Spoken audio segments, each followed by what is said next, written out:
Assalamualaikum warahmatullahi wabarakatuh. Perkenalkan, nama saya Ripka, NPM 2024-02-002. Pada video kali ini saya akan menjelaskan program Java tentang perhitungan gaji karyawan menggunakan library scanner. Berikut ini saya akan tampilkan program saya. Baik, di program ini yang pertama itu ada package perhitungan gaji karyawan. Baris ini menunjukkan bahwa file Java berada di dalam folder. Kemudian di sini ada import Java util scanner. Ini digunakan untuk membaca input dari keyboard. Kemudian ada import Java text decimal format. Ini itu digunakan untuk memformat angka menjadi format rupiah dengan koma atau titik. Kemudian ada public class perhitungan gaji karyawan. Itu digunakan untuk membuat kelas utama yang berisi seluruh logika perhitungan gaji. Kemudian di sini ada string, yaitu tipe data untuk kode karyawan, nama, kode jabatan, dan status. Kemudian di sini ada integer untuk golongan, status, dan tanggungan. Kemudian di sini ada double untuk gaji pokok, tunjangan jabatan, tunjangan status. Kemudian ada total, pajak, dan gaji bersih. Ini itu digunakan untuk menyimpan semua data karyawan dan hasil perhitungan. Nah, contohnya di sini ada kode karyawan, ini digunakan untuk kode karyawan. Kemudian ada nama untuk nama karyawan. Terus di sini ada kode jabatan, itu untuk kode jabatan, misalnya A itu staff, dan seterusnya. Kemudian ada jabatan ini dari konversi dari kode jabatan, misalnya A itu tadi staff, status itu menikah atau belum menikah. Kemudian ada golongan, kemudian ada status, dan ada tanggungan. Tanggungan itu jumlah anak atau tanggungan. Kemudian ada gaji pokok, kemudian ada tunjangan jabatan dan tunjangan status. Terus ada total, ini total penghasilan sebelum dikurangi pajak. Kemudian ada pajak, kemudian gaji bersih setelah pajak. Kemudian di sini ada scanner input, new scanner system in. Ini tuh fungsinya untuk membaca input dari user. Nah, kemudian di sini ada decimal format. Nah, ini tuh digunakan untuk mengubah angka menjadi format uang. Kemudian di sini ada void input data. Ini itu mendefinisikan metode bernama input data. Nah, metode ini digunakan untuk mengambil input dari user. Kemudian di sini ada system out print input kode karyawan. Nah, ini tuh digunakan untuk menampilkan teks ke layar tanpa pindah baris agar user bisa mengetik di sampingnya. Kemudian di sini ada this kode karyawan, itu input next line. Ini artinya mengambil teks yang diketik dari user, kemudian disimpan ke variabel kode karyawan. This digunakan untuk membedakan antara variabel milik objek dan variabel lokal. Input next line ini digunakan untuk membaca input teks. System out print input nama karyawan ini sama dengan system out print input kode karyawan. Ini tuh fungsinya untuk menampilkan teks ke layar. Kemudian ada this nama input next line. Ini tuh digunakan untuk mengambil teks atau string dari user. Kemudian di sini ada this golongan input next in. Ini karena golongan adalah angka, maka digunakan next in untuk membaca bilangan bulat atau integer. Kemudian user bisa memilih angka 1 atau 2. Kemudian di sini ada this tanggungan input next in, yaitu user menginput jumlah anak atau tanggungan dalam bentuk angka. Kemudian di sini ada void process. Ini mendefinisikan metode bernama proses, yang mana metode ini digunakan untuk proses input dari user. Kemudian di sini ada logika jabatan. Tujuannya itu menentukan nama jabatan dan gaji pokok berdasarkan jabatan. Sini jika kode jabatan itu A, maka jabatannya adalah staff dan gaji pokoknya yaitu Rp3.500.000. Jika kode jabatan yang kita masukkan itu B, maka jabatannya yaitu customer service dengan gaji pokok Rp3 juta. Nah, kemudian jika kode jabatan yang kita masukkan itu C, maka jabatannya yaitu pimpinan dengan gaji Rp4.500.000. Di sini kita menggunakan equals itu karena membandingkan string. Mengapa ada A besar dan A kecil? Itu agar input tidak peka huruf besar atau kecil. Jadi kita bisa memasukkan huruf A besar maupun huruf A kecil. Begitupun dengan huruf B besar, B kecil, C besar, dan C kecil. Kemudian di sini ada logika golongan, yang mana semakin tinggi golongan maka tunjangan jabatan yang didapatkan semakin besar. Nah, di sini ada golongan. Jika golongan itu ulangan 1, maka tunjangan jabatan yang didapatkan yaitu 1.500.000. Kemudian jika golongan 2 akan mendapatkan tunjangan 2 juta rupiah. Kemudian di sini ada golongan 3 yaitu tunjangan jabatannya 2.500.000. Dan di sini ada logika status dan tanggungan, yang mana jika user menginput nilai 1 itu statusnya menikah. Kemudian jika menginput nilai 2 itu belum menikah.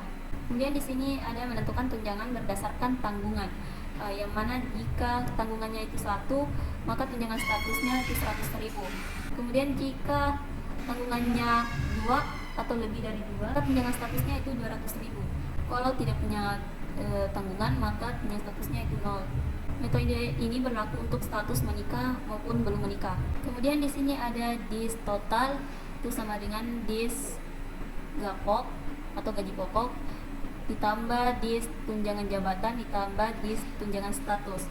Yang mana di sini dis gapok itu mengambil nilai gaji pokok milik objek. Kemudian dis tunjangan jabatan itu mengambil tunjangan jabatan milik objek.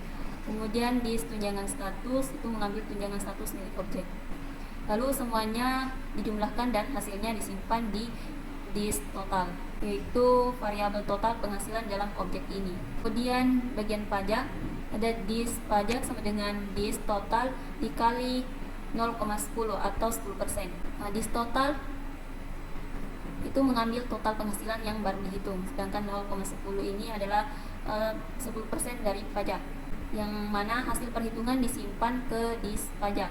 Jadi pajak itu sama dengan 10% dikali total penghasilan. Kemudian di sini ada gaji bersih. Dis bersih sama dengan dis total dikurang dis pajak. Dis total itu gaji kotor, dan dis pajak itu tadi 0,10 atau 10%. Jadi dis total dikurang dis pajak itu gaji bersih. Kemudian di sini ada void output, yang mana void ini artinya metode ini tidak mengambilkan nilai, dia hanya menampilkan hasil ke layar. Output ini nama metodenya. Jadi metode ini digunakan khusus untuk menampilkan hasil perhitungan gaji ke layar. Kemudian di sini ada sistem out print line, data gaji karyawan. Kegunaan dari sistem out print line ini itu perintah untuk menampilkan teks dan pindah baris. Line ini digunakan untuk membuat baris baru sebelum judul agar output lebih rapi. Kemudian di sini ada sistem out print line, kode karyawan tambah dis kode karyawan. Kode karyawan ini itu teks statis.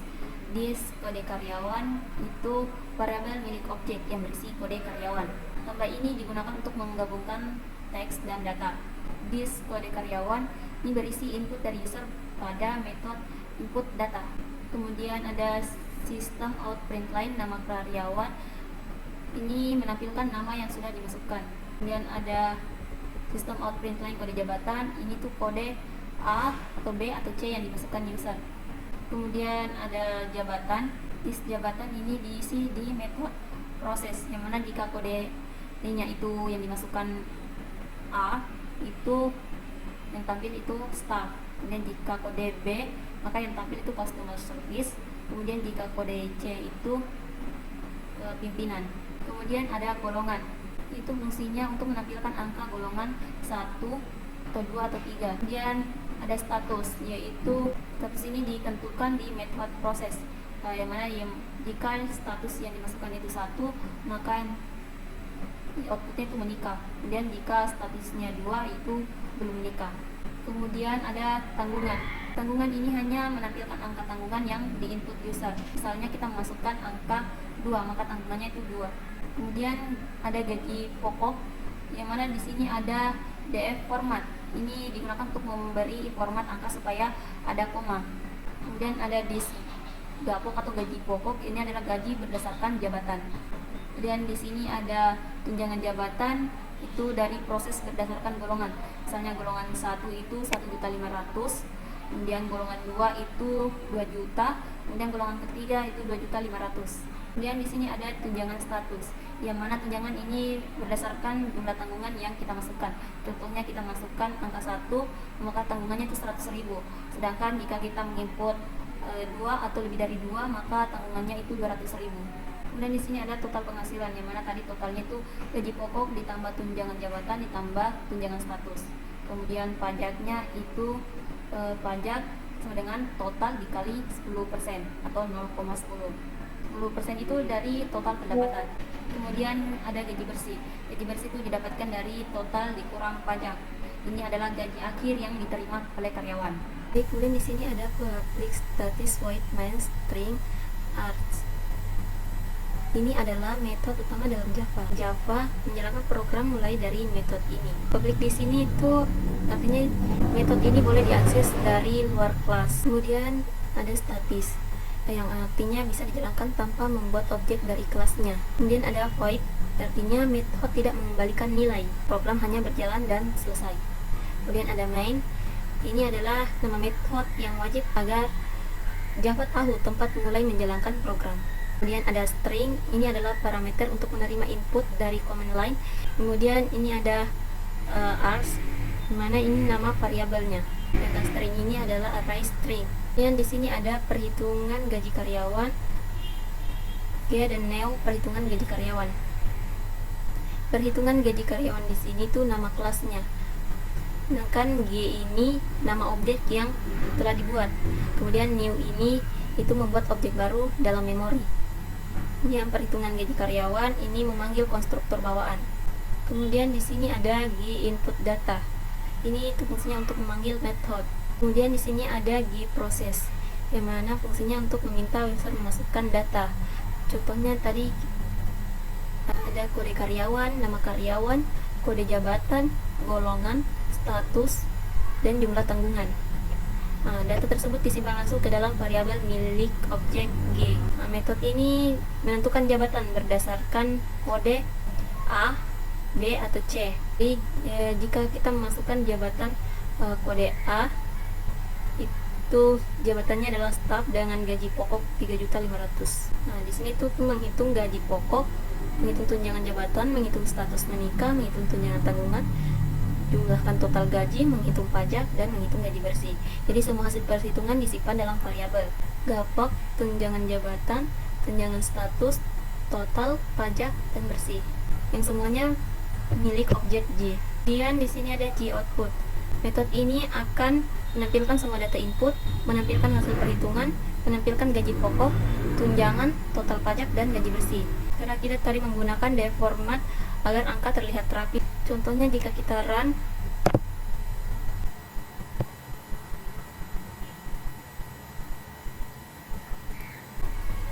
kita coba masukkan kode karyawan, contohnya, terus input nama karyawan, dan input kode jabatan. Kita ambil yang A. Di sini kita bisa menggunakan A besar maupun A kecil. Terus input golongan, lihat golongannya tuh tadi ada golongan 1, ada golongan 2, ada golongan 3. Sedangkan tadi kode jabatannya itu ada staff, customer service, dan pimpinan. Kita masukkan 2. Kemudian terus sebelum menikah, input juga tanggungannya. Maka outputnya ini data gaji karyawan, itu kode karyawan kita masukkan tadi. Kemudian ada nama, kode jabatan, golongan, status, tanggungan, gaji pokok, tunjangan jabatan, tunjangan status, total penghasilan, pajak, dan gaji bersih. Jadi angkanya terlihat rapi karena kita menggunakan def format. Baik, cukup sekian penjelasan untuk program perhitungan gaji karyawan Java ini. Cukup sekian dan terima kasih. Assalamualaikum warahmatullahi wabarakatuh.